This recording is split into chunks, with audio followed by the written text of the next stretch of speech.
1, 2, 3, 4, 5.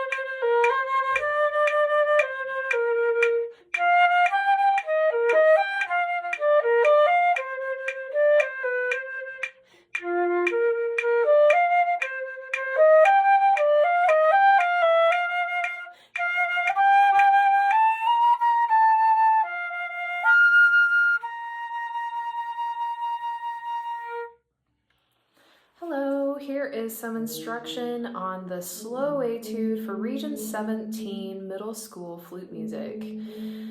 All right, so the slow etude is in 6/8 time. Our tempo marking is eighth note equals 92 through 104. So we're going to be counting the eighth note, 6 to a measure, so the eighth note gets the beat.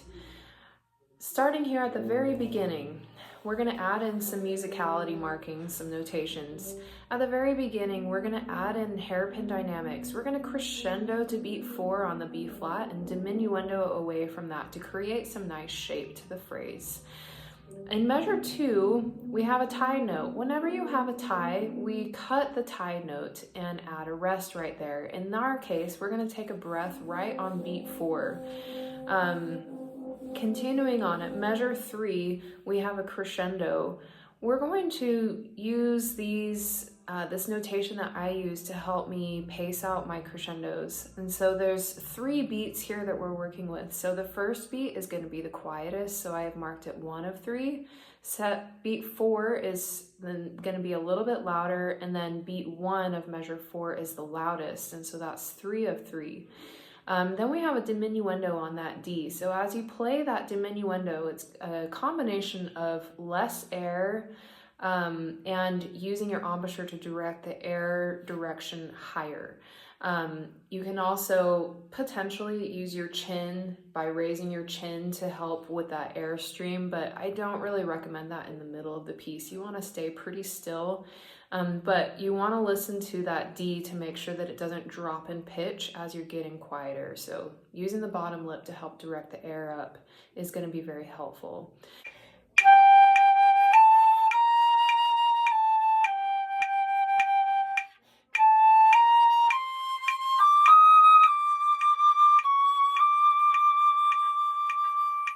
As we continue on, we're going to stay at a quiet dynamic going into measure 5. The pickup note at measure 4 is going to be lifted because pickup notes are always lifted. It's the weakest beat of the measure, and so it directs us into the downbeat of measure 5. At measure 5 and 6, we have a sequence starting on the E flat where we go E flat, D, C, and then measure 6, D, C, B flat. When we have a sequence, we want to get either louder or softer with each repetition of the musical idea. And in this case, we're going to get softer. So measure 5, we're going to start a little bit stronger, still within piano dynamic.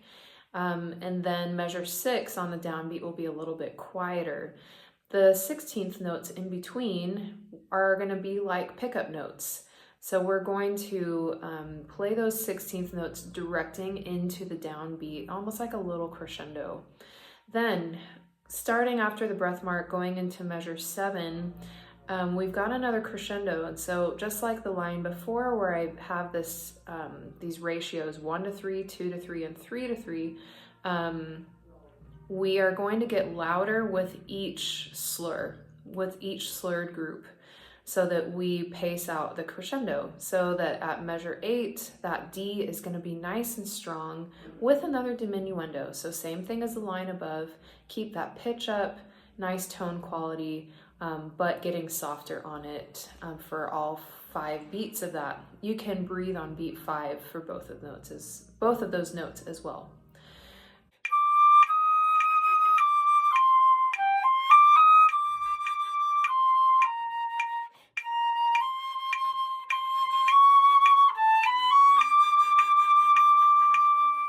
Now, going into measure 9, we have a più mosso. Più mosso means a little bit more motion.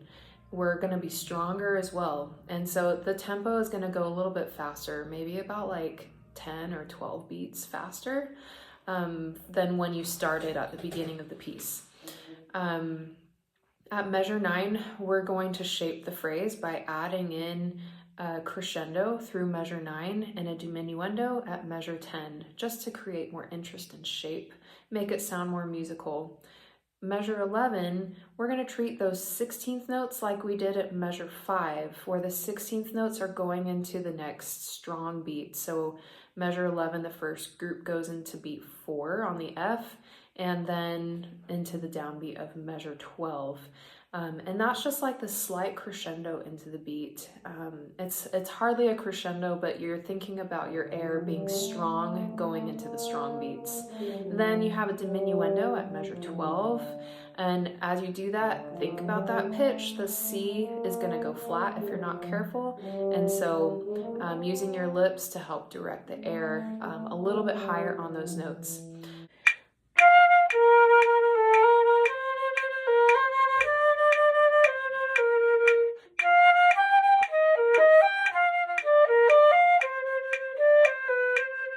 Now, going into the final line, we're at mezzo piano, and we're starting a crescendo as well. So be sure that you stay quiet at the beginning, and we've got 3 distinct groups. So with each group, you're going to play it a little bit louder.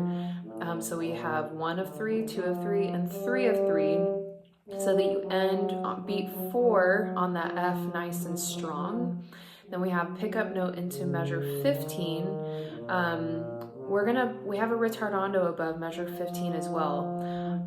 So that means we're gonna get slower. And don't get too slow too fast, or else it feels like you've slammed your foot on the brakes. We want it to be gradual, with most of the ritardando happening at beats 4, 5, and 6. And this is strong up until beat 4, when you can start getting quieter. One of the difficult parts in this measure is the octave jump, going from the middle F up to the high F. And if you emphasize the bottom F, that's the top line F, put a little bit of emphasis on that note and allow the top note just to kind of float and sing up there. It'll make that a little bit easier. And then on that final note at measure 16, it's we have a diminuendo on there, and so think about your pitch. You can lift your chin a little bit to help with the direction of air to keep it high. Having higher air is going to help raise the pitch.